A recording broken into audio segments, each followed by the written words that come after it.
Thailand pre സീസണിലെ കേരള ബ്ലാസ്റ്റേഴ്സിന്റെ രണ്ടാമത്തെ പ്രീ സീസൺ ഫ്രണ്ട്ലി മാച്ചിന്റെ ആ ഒരു വീഡിയോയും കേരള ബ്ലാസ്റ്റേഴ്സ് പുറത്തുവിട്ടുണ്ടായിരുന്നു. അപ്പോൾ അതേപോലെ തന്നെ നമ്മൾ ആ ഒരു മാച്ച് വീണ്ടും ഇരുന്ന് കണ്ടു, റിപ്പീറ്റ് ആയിട്ടും സ്ലോ മോഷനിലൊക്കെ നമ്മളിരുന്ന് കണ്ടിരുന്നു.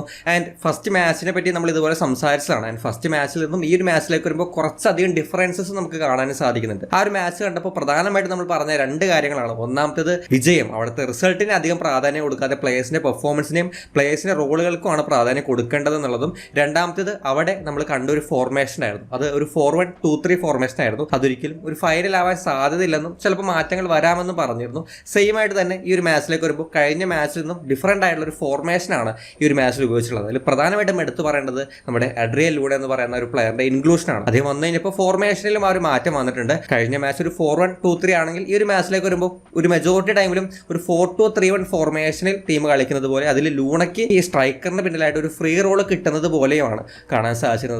ഒരിക്കൽ കൂടി പറയുന്നു, ഇതും ഫൈനൽ ആവാൻ സാധ്യതയില്ല. ഇനി വരുന്ന മാച്ചിൽ മറ്റൊരു ഫോർമേഷൻ ആയിരിക്കും നമ്മൾ കാണുന്നുണ്ടാവുക.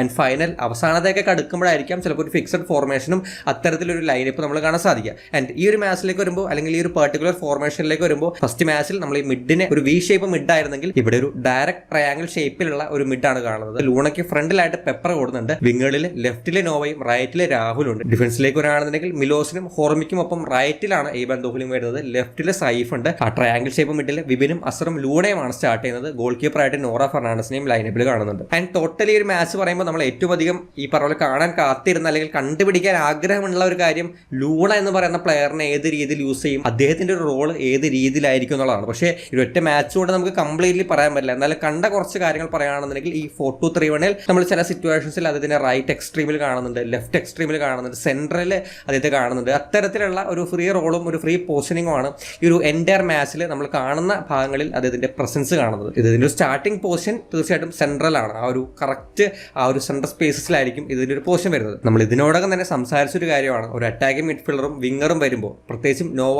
ലൂണ ആ ഒരു കോമ്പിനേഷനിൽ ലൂണ സെൻട്രലിയും വിങ്ങില് നോവയും വരുമ്പോൾ അതെങ്ങനെയായിരിക്കും, അതിന്റെ പാറ്റേൺസ് എങ്ങനെയായിരിക്കും എന്നുള്ളത് അതിനെപ്പറ്റി ഓൾറെഡി നമ്മൾ സംസാരിച്ചൊരു വീഡിയോ ചെയ്തതാണ്. സിമിലർ ടൈപ്പ് ഓഫ് ഒരു പാറ്റേൺ നമുക്ക് ഇവിടെ കാണാൻ സാധിക്കുന്നുണ്ട്. ഇവിടെ ലൂണ സെൻട്രലിയും അതുപോലെ തന്നെ ആ സൈഡിൽ തന്നെ വിങ്ങില് നമുക്ക് നോവയെ കാണാൻ സാധിക്കുന്നുണ്ട്. പക്ഷെ അവർ തമ്മിലുള്ള അധികം കോമ്പിനേഷൻസോ അധികം കണക്ഷൻസോ നമ്മൾ ഈ ഒരു മാച്ചിൽ കാണുന്നില്ല. ഈ ഫ്രീ റോളിനെ പറ്റി പറയുമ്പോൾ ഈ with and without the ball ലൂണയ്ക്ക് ഇങ്ങനെ ഒഴുകി നടക്കാനുള്ള ഒരു സ്പേസും ഈ ഫോർമേഷൻ പ്രൊവൈഡ് ചെയ്യുന്നുണ്ട്. ഒരു മൂവ്മെന്റിൽ അദ്ദേഹം ലെഫ്റ്റിൽ നിന്ന് സ്റ്റാർട്ട് ചെയ്തിട്ട് ലെഫ്റ്റിൽ ഇങ്ങനെ പാസ് ആൻഡ് മൂവ് ചെയ്ത് കളിച്ച് സെൻട്രലിലേക്ക് വരുന്നതും സെൻട്രലിൽ നിന്ന് റൈറ്റിലേക്ക് ഒരു പാസ് വെച്ച് കൊടുക്കുന്ന രീതിയിൽ ഒരു മൂവ്മെന്റ് കാണുന്നത്. അത് വിത്ത് ദ ബോളാണ് അദ്ദേഹം മൂവ് ചെയ്തത്. ഈ ഒരു സിറ്റുവേഷനിൽ ലൂണയ്ക്കാണ് ഒരു 360 ഡിഗ്രി ഓപ്ഷൻസ് വരുന്നത്. അദ്ദേഹം ഈ പറഞ്ഞ മൂവ് ചെയ്യുമ്പോൾ അതിന് എല്ലായിടത്തും ഓപ്ഷൻസ് കിട്ടുന്നുണ്ട്. കഴിഞ്ഞ മാച്ചിൽ 2 സെൻട്രൽ മിഡിന് അത്തരത്തിലൊരു ഓപ്ഷൻ വരുന്നുണ്ടായിരുന്നെങ്കിൽ ഈ മാച്ചിൽ ലൂണയ്ക്കാണ് അത്തരത്തിലൊരു 360 ഡിഗ്രി ഓപ്ഷൻസ് വരുന്നത്. സോ അത്തരത്തിലുള്ള മൂവ്മെന്റ്സ് ആണ് ലൂണയെ ബേസ് ചെയ്ത് കാണുന്നത്. ആൻഡ് ഇവിടെ ഈ ലൂണ ഉപയോഗിക്കുമ്പോൾ ലൂണയ്ക്ക് പകരമായിട്ട് സെക്കൻഡ് ഹാഫിൽ വന്ന ഒരു പ്ലെയറിനെ പറ്റി സംസാരിക്കണം. അത് ആദ്യത്തെ മാച്ചിൽ നമ്മൾ സംസാരിച്ചിരുന്നു, മുഹമ്മദ് ഐമൻ. അദ്ദേഹത്തെ സെൻട്രലാണ് ഈ ഒരു മാച്ചിൽ ഉപയോഗിച്ചിട്ടുള്ളത്. അത് കഴിഞ്ഞ മാച്ചിൽ നിന്നും ഈ ഒരു മാച്ചിലേക്ക് വരുമ്പോൾ റിപ്പീറ്റ് ആയിട്ട് വരുന്ന ഒരു കാര്യമാണ്. കഴിഞ്ഞ മാച്ചിൽ ഒരു സെൻട്രൽ സ്പേസസിൽ അറ്റാക്കിംഗ് മിഡ്ഫീൽഡർ ക്രിയേറ്റീവ് റോളാണ് അദ്ദേഹത്തിന് കൊടുത്തിരുന്നത്, ഒരു വിങ്ങർ റോൾ കൊടുത്തിരുന്നില്ല. ഈ ഒരു മാച്ചിലും ലൂണയ്ക്ക് പകരമായിട്ട് സെൻട്രൽ ഏരിയാസിൽ നമ്മൾ അദ്ദേഹത്തെ കാണുന്നുണ്ട്. സെൻട്രൽ ഏരിയാസിൽ വെച്ച് പന്ത് ഇന്റർസെപ്റ്റ് ചെയ്യുന്നതും പിന്നീട് ഒരു ബോക്സിന്റെ അകത്തൊരു ചാൻസ് കിട്ടുന്ന രീതിയിലേക്ക് സെൻട്രലി നമ്മൾ എയ്മനെ കാണുന്നുണ്ട്. സോ ഒരു പ്ലേ മേക്കർ, അറ്റാക്കിംഗ് മിഡ്ഫീൽഡർ അവരൊക്കെ സെൻട്രലി തന്നെ ഉപയോഗിക്കുന്ന കാര്യം 2 മാച്ച് കമ്പയർ ചെയ്യുമ്പോഴും നമുക്ക് റിപ്പീറ്റ് ആണ് കാണുന്ന ഒരു കാര്യമായിട്ട് പറയാം. ഫുട്ബോളിലെ ടാക്ടിക്സ്, എന്ത് ഗെയിം സ്റ്റൈലാണ്, ഇതൊക്കെ നമ്മൾ പറയുമ്പോൾ അത് നമുക്ക് മനസ്സിലാക്കാൻ ഏറ്റവും എളുപ്പമുള്ള കാര്യം ഈ ബിൽഡപ്പ് എങ്ങനെയാണ് നോക്കുക, ബിൽഡപ്പ് തൊട്ടിട്ട് എങ്ങനെയാണ് ടീം മൂവ് ചെയ്യുന്നത്, അവിടെ ടീമിന്റെ ഇന്റൻഷൻ എങ്ങനെയാണ് നോക്കുക എന്നുള്ളതാണ്. ഈ ഒരു മാച്ചിലും നമുക്കൊരു ബിൽഡപ്പ് കൃത്യമായിട്ട് ആ ഫുൾ സീക്വൻസ് കാണാൻ സാധിക്കുന്നുണ്ട്. ഒരു ബിൽഡപ്പ് തുടങ്ങി അത് ഓപ്പൺ ആൻഡ് ഹാഫ് വരെ എത്തുന്ന ഒരു മൂവ്മെന്റ് കാണാൻ സാധിക്കുന്നുണ്ട്. അവിടെ 2CB നമ്മുടെ മിലോസും അതുപോലെ തന്നെ ഹോർമിയും ആണ് ബേസ് ആയിട്ട് വരുന്നത്. അതുപോലെ തന്നെ റൈറ്റിലെ ഐബനും ലെഫ്റ്റിലെ സൈഫും ഉണ്ട്. ആൻഡ് ഇവിടെ ആ ഒരു ബിൽഡപ്പ് മുന്നോട്ട് കൊണ്ടുപോകാൻ ടീം യൂസ് ചെയ്യുന്ന ഒരു ടെക്നിക്ക് അല്ലെങ്കിൽ മെത്തേഡായിട്ട് എനിക്ക് ഫീൽ ചെയ്തത് വിങ്ങിൽ വരുന്ന ഓവർലോഡാണ്. ഒരു സൈഡിൽ അതിപ്പോൾ റൈറ്റിലോ ലെഫ്റ്റിലോ മാക്സിമം പ്ലേയേഴ്സിനെ കൊണ്ടുവന്ന് ഒരു വിങ് ഓവർലോഡ് ഉണ്ടാക്കി ന്യൂമറിക്കൽ അഡ്വാൻറ്റേജ് ഉണ്ടാക്കിയിട്ട് പാസ് കളിച്ച് ആ ഒരു സൈഡിൽ തന്നെ ഓവർലാപ്പ് ചെയ്ത് പന്ത് സ്വന്തമാക്കുന്ന രീതി. അവിടെ മിലോസ് നമ്മുടെ നോവയിലേക്ക് പന്ത് കൊടുക്കുമ്പോഴാണ് ഈ ഓവർലോഡ് സ്റ്റാർട്ട് ആവുന്നത്. അവിടെ ഓൾറെഡി നോവ ഒരു വിങ്ങറായിട്ടുണ്ട്. ആൻഡ് നോവയിലേക്ക് പന്ത് കിട്ടി നോവ ആ ഒരു ഫസ്റ്റ് ടച്ച് എടുക്കുമ്പോൾ തന്നെ നമ്മുടെ ലൂണ ഈ ഫ്രീ റോൾ കളിക്കുന്ന അറ്റാക്കിംഗ് മിഡ്ഫീൽഡർ അദ്ദേഹത്തിലേക്ക് അട്രാക്ട് ആവുന്നുണ്ട്. ആൻഡ് ഈ ലൂണയിലേക്ക് പന്ത് എത്തുന്ന സമയം തന്നെ നമ്മൾ ഫുൾ ബാക്കിന് നോക്കുകയാണെങ്കിൽ ആ സൈഡിൽ ലെഫ്റ്റ് ബാക്ക് ഓവർലാപ്പ് ചെയ്യാൻ റെഡി ആയിട്ട് നിൽക്കുന്നുണ്ട്. അതേസമയം ഡബിൾ പിവറ്റിൽ ഒരാൾ അസർ ആ ഒരു സൈഡിലേക്ക് അട്രാക്ട് ആവുന്നുണ്ട്. അങ്ങനെ 4 പ്ലേയേഴ്സിനെ നമുക്ക് ആ പന്ത് വന്നതിന് ശേഷം നോവയിലേക്ക് പന്ത് വന്ന് ലൂണ പന്ത് റിസീവ് ചെയ്യുന്ന ആ ഒരു ടൈമിൽ നമുക്ക് കാണാൻ സാധിക്കുന്നുണ്ട്. ഓപ്പൺ ടീം ഒരു 4-4-2 കളിക്കുന്ന രീതിയാണ് ആണ് എനിക്ക് ഫീൽ ചെയ്തത്. അങ്ങനെ വരുമ്പോൾ ആ ഒരു സൈഡിൽ ആ ഒരു ടീമിന്റെ 3 പ്ലേയേഴ്സ് അവൈലബിൾ ആണ്. എന്നാലും ഒരു 4 vs 3 സിറ്റുവേഷനിൽ ഒരു ന്യൂമറിക്കൽ അഡ്വാൻറ്റേജ് ഉണ്ടാക്കിയെടുക്കാൻ ആ ഒരു പർട്ടിക്കുലർ സിറ്റുവേഷനിൽ ബ്ലാസ്റ്റേഴ്സിന് സാധിക്കുന്നുണ്ട്. ആൻഡ് ഇവിടെ നോവയിലേക്ക് പന്ത് വരുമ്പോൾ തന്നെ ഒരു സപ്പോർട്ട് എന്ന രീതിയിൽ ലൂണ ആ ഫസ്റ്റ് ടച്ച് സ്വീകരിക്കാൻ ഒരു ഹൈ ബോളാണ് വരുന്നത്. ഹൈ ബോളിനെ സംബന്ധിച്ച് ഫസ്റ്റ് ടച്ചും സെക്കൻഡ് ടച്ചും ഇമ്പോർട്ടൻ്റ് ആണ്. ആ രണ്ടും സ്വന്തമാക്കിയാൽ മാത്രമാണ് ആ ഒരു പന്ത് നമുക്ക് ആ ഒരു പൊസിഷനിൽ കീപ്പ് ചെയ്യാൻ സാധിക്കുക. നോവയ്ക്ക് കൃത്യമായ ഒരു സപ്പോർട്ടോടുകൂടി ലൂണ വരുന്നു. ലൂണ ഒരു പാസ് റിസീവ് ചെയ്യുന്ന സിറ്റുവേഷനിൽ നമ്മൾ കാണാൻ സാധിക്കുന്ന മറ്റൊരു കാര്യമുണ്ട്. വിങ്ങിൽ നിന്നിരുന്ന നോവ ഇൻസൈഡിലേക്ക് മൂവ് ചെയ്യുന്നുണ്ട്. ഇവിടെ ഒരു സ്വിച്ചിങ് അല്ലെങ്കിൽ പ്ലെയറിന്റെ റൊട്ടേഷൻ ആണ് രണ്ടാമതായിട്ട് ഇവിടെ യൂസ് ചെയ്ത മറ്റൊരു കാര്യമായിട്ട് എനിക്ക് ഫീൽ ചെയ്തത്. വിങ്ങിൽ നിന്നിരുന്ന നോവ ഇൻസൈഡിലേക്ക് വരുമ്പോൾ അവിടെ ഓട്ടോമാറ്റിക്കലി ഹാഫ് സ്പേസസിൽ കുറച്ചുകൂടി പ്ലേയേഴ്സിന്റെ എണ്ണം കൂടി കിട്ടാൻ അത് ഹെൽപ്പ് ചെയ്തിട്ടുണ്ട്. ആൻഡ് അസർ കൂടി അവിടേക്ക് ഇൻവോൾവ് ആകുമ്പോൾ അവിടെ ഒരു ട്രയാങ്കിൾ ഫോം ചെയ്യുന്നതും നമുക്ക് കാണാം. ഈ ഒരു ട്രയാങ്കിൾ വെച്ചിട്ട് ലൂണയിൽ നിന്ന് അസറിലേക്കും അസറിൽ നിന്ന് നോവയിലേക്കും പന്തെത്തുന്നുണ്ട്. അങ്ങനെ ഒരു പാസ് കളിക്കുമ്പോൾ തന്നെ നമ്മുടെ ഫുൾ ബാക്കിന് നമ്മുടെ ലെഫ്റ്റ് ബാക്ക് ആയുള്ള സൈഫിന് ഓവർലാപ്പ് ചെയ്യാനുള്ള ഒരു പെർഫെക്റ്റ് ഓപ്പർച്യൂണിറ്റി അവിടെ തുറന്നു കിട്ടുന്നുണ്ട്. അതിന് കാരണം ഈ വിങ്ങിൽ നിന്നിരുന്ന നോവ ഇൻസൈഡിലേക്ക് വന്നപ്പോൾ അവരുടെ ഫുൾ ബാക്കിനെയും കൂടി കൂട്ടിയിട്ടാണ് വരുന്നത്. ഈ ഒരു സ്വിച്ചിങ് അല്ലെങ്കിൽ പ്ലെയർ റൊട്ടേഷൻ ഹെൽപ്ഫുൾ ആവുന്നത് ഇത്തരത്തിലുള്ള കാര്യങ്ങളിലാണ്. വിങ്ങിൽ നിന്നിരിക്കുന്ന ഒരു പ്ലെയർ ഇൻസൈഡിലേക്ക് വരുമ്പോൾ വിങ്ങിൽ മാർക്ക് ചെയ്തിരിക്കുന്ന ഓപ്പൺ ടീമിന്റെ ഫുൾ ബാക്കും കൂടി ഇൻസൈഡിലേക്ക് വരും. അപ്പോൾ അവിടെ ഒരു വേക്കൻറ്റ് സ്പേസ് കിട്ടും. ആ വേക്കൻറ്റ് സ്പേസിലൂടെ സൈഫ് ഓവർലാപ്പ് ചെയ്യുന്നതും നോവ സൈഫിനെ ഫ്രീ സ്പേസിൽ വെച്ച് കണ്ടെത്തുന്നതും അതിനുശേഷം ലെഫ്റ്റ് ബാക്ക് ഇൻസൈഡിലേക്ക് ഒരു ബോൾ കൊടുക്കുന്നത് കാണാം. സോ ഇവിടെ നമ്മൾ മെയിനായിട്ട് കാണുന്ന 2 കാര്യങ്ങൾ ഈ വിങ് ഓവർലോഡും അതുപോലെ തന്നെ പ്ലെയർ റൊട്ടേഷൻ. അതിൽ മെയിനായിട്ട് ഈ ഫുൾ ബാക്ക് വിങ്ങർ റൊട്ടേഷൻ ആണ്. സോ ഇത്തരം ഒരു മൂവ്മെന്റ് ആണ് ഒരു ബിൽഡപ്പ് മൂവ്മെന്റ് ഒരു ഫുൾ സീക്വൻസിൽ നമുക്ക് കാണാൻ സാധിക്കുന്നത്. ആൻഡ് ഇതേ സെയിം സംഭവം അതിൽ തന്നെ ഈ ഫുൾ ബാക്ക് ആൻഡ് വിങ്ങറിന്റെ റൊട്ടേഷൻ അത് നമ്മൾ മറ്റൊരു സൈഡിൽ ഇപ്പുറത്തെ സൈഡിൽ എയ്വൻ ദോഹലിംഗ് അതുപോലെ തന്നെ നമ്മുടെ രാഹുൽ KP അവർ തമ്മിൽ കാണുന്നുണ്ട്. അത് ശരിക്കും ബ്ലാസ്റ്റേഴ്സിന്റെ രണ്ടാമത്തെ ഗോൾ പെപ്പർ നേടിയ രണ്ടാമത്തെ ഗോളിലാണ് ഈ ഒരു സംഭവം നമ്മൾ കാണുന്നത്.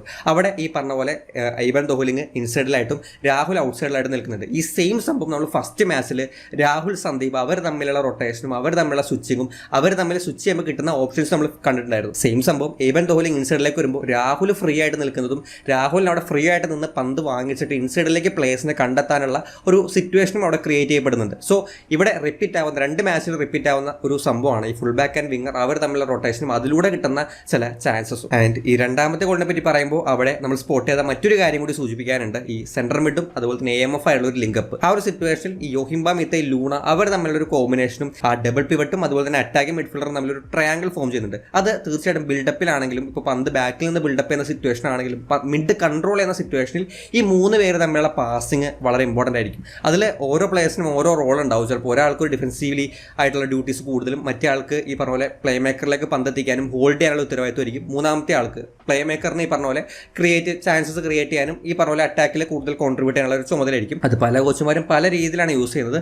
ഫുൾ മാച്ചൊക്കെ കണ്ടാലാണ് നമുക്ക് കുറച്ചുകൂടി അതിലൊരു ക്ലാരിറ്റി കിട്ടുക. പക്ഷേ ഇവിടെ അവർ തമ്മിലുള്ള ലിങ്കപ്പും പ്ലസ് ഈ CMF അതിൽ ഒരു CMFിൻ്റെ നമ്മൾ ഈ ബോക്സിൻ്റെ ഏരിയാസിലൊക്കെ കാണുന്നുണ്ടെന്നുള്ളത് ഒരു പോസിറ്റീവായിട്ട് പറയാൻ പറ്റുന്ന ഒരു കാര്യമാണ്. അവിടെ ലൂണയ്ക്ക് കുറച്ചുകൂടി സപ്പോർട്ട് കിട്ടാൻ ഇപ്പോൾ നമുക്കൊരു CMF കൂടി ലൂണയ്ക്കൊപ്പം കയറി പോന്നാലും മറ്റൊരാളുടെ ബാക്കപ്പ് അവിടെ ഉണ്ടാവും. സോ യോഹിംബ മീത്തയാണ് രണ്ടാമത്തെ ഗോളിന് പെപ്പറയ്ക്ക് അസിസ്റ്റ് കൊടുക്കുന്നത്. സോ അവിടെ ഈ പറഞ്ഞ CMFിൻ്റെ കുറച്ചുകൂടി ഒരു അഡ്വാൻസ്ഡ് ആയിട്ടുള്ള റോളും ഈ രണ്ടാമത്തെ ഗോളിൽ നമുക്ക് സ്പോട്ട് ചെയ്യാൻ സാധിക്കുന്നുണ്ട്. സോ ഇനി ഈ ഓപ്പൺ പ്ലേ സിറ്റുവേഷൻസിനെ പറ്റി നമ്മൾ പറയുമ്പോൾ നമ്മൾ കണ്ടെത്തിയ മറ്റൊരു കാര്യം കൂടിയുണ്ട്. ഈ ഒരു മാച്ചിലെ സെറ്റ് പീസസ് അതിലെ ബ്ലാസ്റ്റേഴ്സ് ഒരു ഗോൾ സ്കോർ ചെയ്തതും സെറ്റ് പീസ് വഴിയാണ്. ഈ മാച്ച് നമ്മൾ കാണുന്നത് ആകെ 2 കോർണേഴ്സ് ആണ്. ഒരു റൈറ്റിൽ നിന്നുള്ളതും ലെഫ്റ്റിൽ നിന്നുള്ള കോർണേഴ്സ് കാണുന്നുണ്ട്. നമുക്ക് സ്പെഷ്യലി ഒരു സെറ്റ് പീസ് ടേക്കിംഗ് കോച്ച് ഉള്ളപ്പോൾ സെറ്റ് പീസസ് കൂടി നമുക്ക് ഗോൾ സ്കോറിംഗിൽ തീർച്ചയായിട്ടും ഫോക്കസ് ചെയ്യുന്ന ഒരു പാർട്ടായിട്ട് തോന്നുന്നുണ്ട്. അതിൽ 2 സൈഡിലെ കോർണർ എടുക്കുന്നതും ലൂണയാണ്. പക്ഷേ 2 സൈഡിലെ കോർണറും ഡിഫറൻ്റ് ആയുള്ള രീതിയിലാണ് എടുത്തിട്ടുള്ളത്. ഈ ലെഫ്റ്റ് കോർണർ അല്ലെങ്കിൽ ലൂണയുടെ സ്ട്രോങ് ഫുട്ട് ആയിട്ടുള്ള റൈറ്റ് കൊണ്ട് ഇൻസൈഡിലേക്ക് ബോൾ കൊടുക്കാൻ പറ്റുന്ന കോർണർ ഡയറക്റ്റ് ആയിട്ടാണ് എടുത്തിട്ടുള്ളത്. അത് ഒരു സിമ്പിൾ നമ്മൾ സ്ഥിരം കാണുന്ന ഒരു ടിപ്പിക്കൽ ഗോൾ പോലെ തോന്നുമെങ്കിലും നമ്മൾ കുറച്ചൊന്ന് സൂക്ഷിച്ചു നോക്കി കഴിഞ്ഞാൽ സൈഫിന് ആ ഗോൾ സ്കോർ ചെയ്യാനുള്ള ഒരു ഓപ്പർച്യൂണിറ്റി രാഹുൽ ക്രിയേറ്റ് ചെയ്ത് കൊടുക്കുന്നത് നമുക്ക് കാണാൻ സാധിക്കും. ലൂണ പന്ത് വെക്കുമ്പോൾ അല്ലെങ്കിൽ പന്ത് കൊടുക്കുന്ന സിറ്റുവേഷനിൽ വളരെയധികം അഡ്വാൻസ് ചെയ്ത് പോകുന്നുണ്ട്. അത് ചുമ്മാ അഡ്വാൻസ് ചെയ്ത് പോകുന്നതായിട്ട് എനിക്ക് ഫീൽ ചെയ്തില്ല. അതിൻ്റെ ഒപ്പം നിൽക്കുന്ന ആ സോണിലുള്ള ആ ഒരു പ്ലെയറിനെ കൊണ്ടാണ് അദ്ദേഹം പോകുന്നത്. ആ സോൺ ക്ലിയർ ആകുമ്പോൾ ആ സോണിലേക്കാണ് സൈഫ് എൻ്റർ ആവുന്നത്. ആ സോണിൽ വെച്ചിട്ടാണ് സൈഫ് ഗോൾ കൺവേർട്ട് ചെയ്യുന്നത്. കാണുമ്പോൾ വളരെ സിമ്പിൾ ആയിട്ടുള്ള ജസ്റ്റ് ആ ഒരു ബോക്സിനകത്തേക്ക് പന്ത് കൊടുത്ത് ഹെഡ് ചെയ്തിട്ടുള്ള ഒരു ഗോളായിട്ട് തോന്നുമെങ്കിലും അത് നല്ല രീതിയിൽ ഓർഗനൈസ്ഡ് ആയിട്ടുള്ള പ്ലാൻ ചെയ്തിട്ടുള്ള ഒരു സെറ്റ് പീസ് ആയിട്ട് എനിക്ക് ഫീൽ ചെയ്യുന്നുണ്ട്. മറ്റേ സൈഡിലെ കിക്കിലേക്ക് വരികയാണെങ്കിൽ അവിടെ ലൂണ ആ ഒരു കിക്ക് എടുക്കുകയാണെന്നുണ്ടെങ്കിൽ ഒരു ഔട്ട്സ്വിംഗ് ആയിട്ട് ഡയറക്റ്റ് ആയിട്ട് പോകാൻ ചാൻസസ് ഉണ്ട്. സോ അതുകൊണ്ട് അവിടെ നോവയെ കൂടി കമ്പൈൻ ചെയ്തിട്ട് നോവയ്ക്ക് കുറച്ചുകൂടി ഈ പറഞ്ഞ പോലെ പന്ത് ആ ഒരു ഷോർട്ട് കോർണർ ടൈപ്പിൽ കിട്ടുമ്പോൾ അദ്ദേഹത്തിന് ഈ പറഞ്ഞ പോലെ ഒരു പ്ലെയറിനെ ഡ്രിബിൾ ചെയ്തിട്ടോ അകത്തേക്ക് ക്രോസ് കൊടുക്കാനുള്ള സിറ്റുവേഷൻ കിട്ടും. കുറച്ചുകൂടി നല്ലൊരു ക്രോസ് ആയിരിക്കും അത്. സോ അത് അവിടെ സംഭവിക്കുന്നുണ്ട്. സോ ഈ 2 സെറ്റ് പീസിലും നമുക്ക് കൃത്യമായൊരു പ്ലാനിങ്ങും എങ്ങനെയാണ് എടുക്കേണ്ടത്, ഏത് രീതിയിലാണ് എടുക്കേണ്ടത്, അത് എങ്ങനെ എഫക്റ്റീവായിട്ട് ബോക്സിനകത്തേക്ക് കൊടുക്കാം, ഈ 3 ഫാക്ടേഴ്സും നമുക്ക് കാണാൻ സാധിക്കുന്നുണ്ട്. സോ സെറ്റ് പീസസ് എന്ന് പറയുന്നത് നമ്മൾ കുറച്ച് കൂടുതലായിട്ട് സംസാരിക്കേണ്ട, അല്ലെങ്കിൽ കുറച്ചുകൂടി കൂടുതലായിട്ട് എഫക്റ്റീവായിട്ട് ടീമിന് വരാൻ സാധ്യതയുള്ള ഒരു കാര്യമായിട്ട് തോന്നുന്നുണ്ട്. നോവയുടെ 1-2 സോളോ എഫേർട്ട് ഉണ്ടായിരുന്നു. അദ്ദേഹം ഒന്ന് ചാർജായി വരുന്നതിൻ്റെ ഒരു സൂചനയായിട്ട് എനിക്ക് തോന്നുന്നുണ്ട്. 1-2 ട്രൈസ് അതിനുണ്ട്, അത് ചിലത് കോൺ ടാർഗറ്റിലേക്ക് പോലും വരുന്നത്. എന്നാലും നോവ സദോവിൻ്റെ കുറച്ച് ഈ പറഞ്ഞ സോളോ ട്രൈസ് നമ്മൾ കൂടുതലായിട്ട് കാണേണ്ടതാണ്. അതിൽ നിന്നും എഫക്റ്റീവായുള്ള ചാൻസസ് ക്രിയേറ്റ് ചെയ്യപ്പെടുമെന്നും തോന്നുന്നുണ്ട്. പക്ഷെ അതിനേക്കാൾ കൂടുതൽ ഞാൻ ശ്രദ്ധിച്ചത് ഒരൊറ്റ പാസ്സാണ്. ഒരു കൗണ്ടർ സിറ്റുവേഷനിൽ നോവ കൊടുക്കുന്ന ഒരു ഹൈ ബോൾ ഉണ്ട് രാഹുലിലേക്ക്. അത് ക്വാളിറ്റി എന്നല്ലാതെ ആ പാസിനെ പറ്റി വേറെ ഒന്നും പറയാനില്ല. അമ്മാതിരി ഒരു പാസ്സാണ് നോവ കൊടുക്കുന്നത്. സോ അത്തരത്തിലുള്ള പാസുകൾ അല്ലെങ്കിൽ അത്തരത്തിലുള്ള ചാൻസസ് ക്രിയേഷൻ ഈ ഒരു മാച്ചിൽ തന്നെ ബോക്സിനകത്ത് വെച്ച് ഈമനെ കണ്ടെത്തുന്നുണ്ട്, ക്രോസ് അകത്തേക്ക് കൊടുക്കുന്നുണ്ട്. അങ്ങനെയുള്ള കുറച്ച് ചാൻസസ് ക്രിയേഷൻ നോവ സദോവിൻ്റെ ഭാഗത്ത് വരുന്നുണ്ട്. സോ നോവ കുറച്ചുകൂടി ഒന്ന് ആക്റ്റീവായി വന്ന് സെറ്റായി കഴിഞ്ഞാൽ ചാൻസസ് ക്രിയേഷൻ ആൻഡ് കൺവേർഷൻ്റെ കാര്യത്തിൽ നോവക്ക് വലിയ രീതിയിൽ ടീമിനെ ഹെൽപ്പ് ചെയ്യാൻ സാധിക്കും. ആൻഡ് ഗോൾ വന്ന സിറ്റുവേഷനിൽ അവിടെ പൂർണ്ണമായിട്ടും ഒരു ടാക്ടിക്സ് പൊളിഞ്ഞതോ അല്ലെങ്കിൽ അവിടെ ഒരു പഴുത് കണ്ടെത്തി ഓപ്പൺ ടീം ഗോൾ അടിച്ചതോ പോലെ തോന്നിയില്ല. നമ്മുടെ ഒരു ഇൻഡിവിജ്വൽ മിസ്റ്റേക്ക് കൊണ്ട് വന്നിട്ടുള്ള ഒരു ഗോളാണ്. ഒരു ഡിലേയും ഗോൾ കീപ്പറിനുണ്ടായിരുന്നു. സോ അതുകൊണ്ട് വന്നിട്ടുള്ള ഒരു ഗോൾ പോലെയാണ് ഇങ്ങോട്ട് വഴങ്ങിയ ഗോൾ ഫീൽ ചെയ്തത്. സോ ടോട്ടലി നോക്കുകയാണെന്നുണ്ടെങ്കിൽ നമ്മൾ ഫസ്റ്റത്തെ ഫോർമേഷനേക്കാൾ കുറച്ചുകൂടി ഒരു ബാലൻസ്ഡ് ആയിട്ടുള്ള ഫസ്റ്റത്തെ ഫോർമേഷനിൽ ഒരു ഡിഫൻസീവ് വിട്ടും വിങ്ങിൽ വരുന്ന സ്പേസസ് ഒക്കെ ഒരു കൺസേൺ ആയിട്ട് പറഞ്ഞിരുന്നു.